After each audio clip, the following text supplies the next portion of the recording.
Apa sebenarnya hakikat bahagia itu?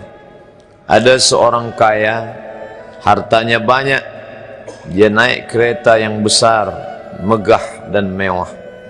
Dalam perjalanan dia tengok ke sebelah kanan ada tanaman padi sawah yang menghijau. Lalu dia pandang ada budak-budak kecil membawakan makanan beserta ibunya menuju pondok di tengah sawah. Suami sudah menunggu makanan siang tiba. Apa kata orang kaya dalam kereta? Oh, bahagianya petani. Di tengah perutnya lapar, istri dan anaknya datang. Makanan tiba pada waktunya. Air minum dapat menghilang dahaga. Lapar hilang, rindu pun sirna, karena istri dan anak ada di sekitar dia. Bahagianya menjadi petani, kata orang kaya dalam kereta. Masa orang kaya berpikir bahwa dia tidak bahagia, si petani yang bersama anak di pondok tua itu pula memandang orang kaya di atas kereta. Apa kata dia? Betapa bahagianya orang kaya naik kereta, sedangkan aku hanya duduk di pondok yang tua. Maka pada hakikatnya manusia ini dua-duanya tak bahagia. Lalu sebenarnya bahagia itu di mana? Ada seorang anak yang sedang belajar di college, university. Maka dia berkata, alangkah bahagianya kalau saya dapat BA. Selepas dia dapat ijazah BA, lalu dia berkata, aku tak bahagia.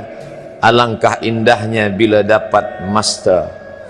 Manakala dia dapat master, dia berkata, oh, betapa bahagianya kalau dapat PhD. Selepas PhD dia berkata, susahnya PhD, belum juga dapat kerja. Selepas dapat kerja dia berkata, alangkah bahagianya kalau menikah. Selepas menikah dia berkata, aku tak bahagia sebab orang selalu tanya, dah punya anak apa belum? Selepas punya anak, dia pula berpikir untuk menikah sekali lagi. Jadi sebenarnya bahagia itu punya siapa? Oleh sebab itu bila kita baca kitab-kitab, maka makna sa'adah, kebahagiaan, orang yang bahagia sa'id, bahagia adalah insyirahus sadr, ketika hati terasa lapang apapun yang datang. Kalaulah pelajar yang mendapatkan BA itu hatinya lapang, tentu dia bahagia. Kalaulah petani yang berada di tempat rumah tua itu hatinya lapang, tentulah dia bahagia. Kalaulah orang kaya dengan kereta yang besar itu hatinya lapang, tentulah dia bahagia. Itulah mengapa Musa alaihi salam di tengah kesusahan hatinya akan melawan ayah angkat bernama Fir'aun. Dia minta hati yang lapang. Kita semua baca doa itu, Rabbi syrahli, lapangkan dadaku. Itulah mengapa kakinya pecah berdarah, giginya patah, pelipisnya pecah meneteskan darah, tapi dia tersenyum bahagia kerana hatinya lapang. Allah sudah lapangkan hatinya. Apa kata Allah untuk dia? Alam nashrah laka sadrak. Itu beza Muhammad dengan Musa. Musa meminta, Rabbi shrah li sadri wa yassir li amri wahlul 'uqdatam min lisani yafqahu qawli. Sedang Muhammad tidak meminta. Belum meminta, Allah dah bagi pada dia. Apa kata Allah? Alam nashrah laka sadrak wa wada'na anka wizrak alladhi anqadha dhahrak wa rafa'na laka dhikrak. Bila kau dalam keadaan susah, dua kali Allah ulang, fa inna ma'al usri yusra, inna ma'al usri yusra. Hati lapang itulah yang membuat Haji Abdul Malik Karim Amrullah Buya Hamka tersenyum di dalam penjara. Penanya berjalan perlahan tapi pasti, maka keluarlah tafsir Al-Azhar. Hati yang lapang itu juga membuat Said Qutb tersenyum menghadapi tiang gantungan, walaupun dipenjara oleh Gamal Abdul Nasir, tapi sebelum kematiannya sempat pula menulis tafsir Fi Zilalil Quran, di bawah naungan bayang-bayang Al-Quran. Apa kata Said Qutb dalam muqaddimahnya? Al-hayatu fi zilalil Quran ni'mah hidup di bawah naungan bayang-bayang Al-Quran itu nikmat. La ya'rifuha illa man zaqaha, tidak ada yang boleh mengetahuinya kecuali orang yang pernah merasakannya. Maka bahagia adalah ketika hati terasa lapang. Bila kita nampak raut wajah orang yang tenang cerah, maka ketenangan bukan pada wajahnya.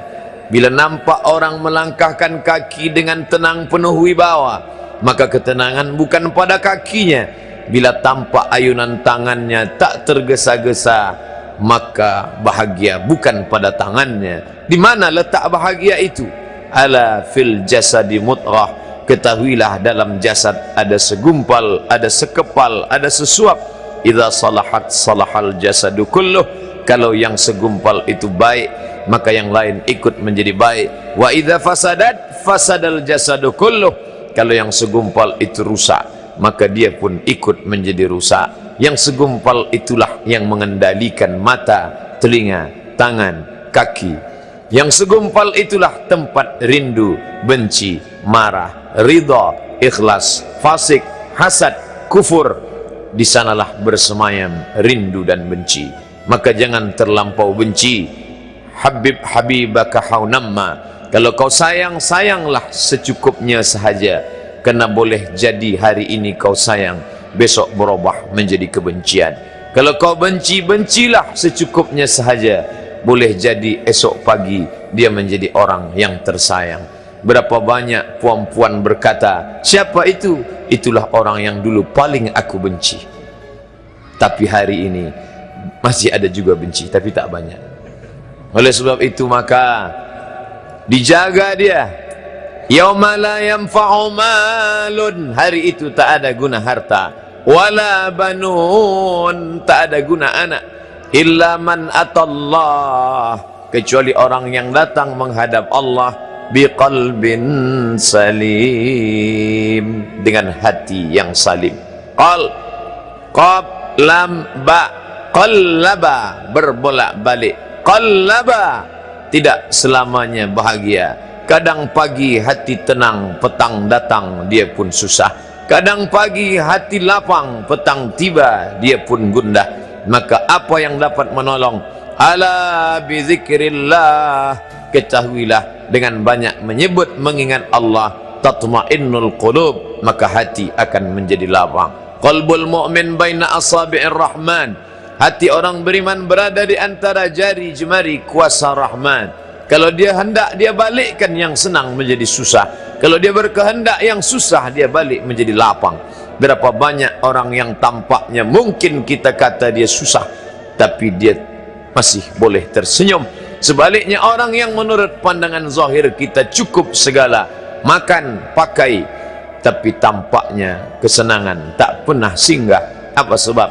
Kerana hati milik Allah. Dia ada dalam diri kita, tapi dia bukan punya kita. Lillahi ma fis samawati wa ma fil ard, apa di langit, apa di bumi, milik Allah. Balikkan kepada Allah, dari Allah balik kepada Allah.